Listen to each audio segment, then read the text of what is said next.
শীতের সময় গরম গরম ফুলকপির পাকোড়া খাওয়ার মজাই আলাদা। তাই তো সারা বছর অপেক্ষা করি এই সময়টার জন্য। অনেকে আছেন ফুলকপির পাকোড়া খেতে পারেন না গন্ধের কারণে।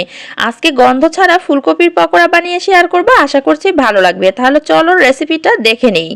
এখানে আমি আস্ত একটা ফুলকপি নিয়েছি মিডিয়াম সাইজের। আমি একটু বেশি করেই বানাবো, তাই একটা ফুলকপি নিয়েছি। উপর থেকে সবুজ পাতাগুলো ফেলে দিব। ভিতরের যে শক্ত ডাঁটটা থাকে সেগুলো আমি ফেলে দিব। আস্তে আস্তে করে একটা চাকু দিয়ে ফুলগুলোকে ছুটিয়ে নিব। সবগুলো ফুল ছুটিয়ে মাঝখানে যে শক্ত একটা ডাঁট থাকে সেটা ফেলে দিব। ফুলের সাথে কিছুটা শক্ত ডাঁটের অংশ রেখে দিব, এতে করে ফুলকপিগুলো বানানোর সময় ধরতে আমার সুবিধা হবে।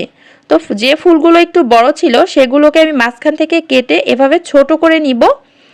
সবগুলো ফুল কাটা হয়ে গেলে এই ফুলগুলোকে এবার ভাপ দিয়ে নিতে হবে। সেজন্য চুলায় একটা হাঁড়িতে আমি পানি বসিয়ে দিয়েছি। পানিটা বলক আসলে ফুলকপিগুলো এটার মধ্যে দিয়ে দিব। হাফ চামচ লবণ দিয়ে 5 মিনিট ফুলকপিগুলোকে ভাপ দিয়ে নিতে হবে।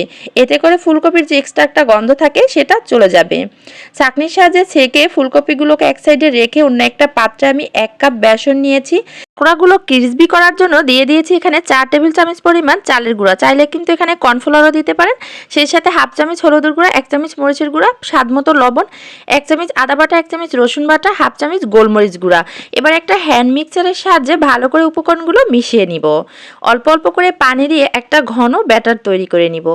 একসাথে পানি দিয়ে এই ব্যাটারটা তৈরি করতে যাবে না, তাহলে কিন্তু ব্যাটারটা পাতলা হয়ে যাবে। অল্প অল্প করে পানি দিয়ে মিক্সচার কিংবা হাতের সাহায্যে ঘন একটা ব্যাটার তৈরি করে নিতে হবে। আর দেখতেই পাচ্ছেন ব্যাটারটা কতটা ঘন হয়েছে।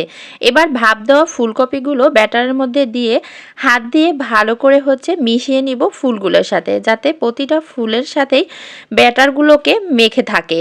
তো এই পর্যায়ে আমি চুলায় একটা প্যান বসিয়ে দিয়েছি। পর্যাপ্ত পরিমাণে তেল দিয়ে তেলটা গরম হয়ে আসলে একটা একটা করে ফুল এই তেলের মধ্যে দিয়ে দিব। যারা আমার ভিডিওটা ফেসবুক থেকে দেখছেন তারা আমার পেজটা ফলো দিয়ে আমার সাথেই থাকবেন। আর যারা ইউটিউব থেকে দেখছেন আমার ইউটিউব চ্যানেলটা সাবস্ক্রাইব করে আমার সাথেই থাকবেন। যখন একটা পিঠ পাকোড়ার ভাজা হয়ে যাবে তখন অপর পিঠটাও উল্টিয়ে দিব। মিডিয়াম হিটে এই পকোড়াগুলোকে ভেজে নিলে পকোড়াগুলো ক্রিসপি হবে আর খেতে ভালো লাগবে। তো সময় নিয়ে এই পকোড়াগুলোকে ভেজে নিতে হবে। যখন পকোড়াগুলোর কালারটা চেঞ্জ হয়ে ব্রাউন কালার হয়ে যাবে আর তখনই পকোড়াগুলো হয়ে যাবে। পকোড়াগুলো দেখেই তো আমার খেতে ইচ্ছে করছিল। মনে মনে ভাবছিলাম কখন ভিডিওটা শেষ হবে আর কখন এগুলো আমি খাবো। তো এই পর্যায়ে একটা ছাঁকনির সাহায্যে তেলটাকে ছেঁকে আমি পকোড়াগুলো উঠিয়ে নিব। দেখতেই পাচ্ছেন পকোড়াগুলো কতটা ক্রিসপি আর কতটা কালারফুল হয়েছে।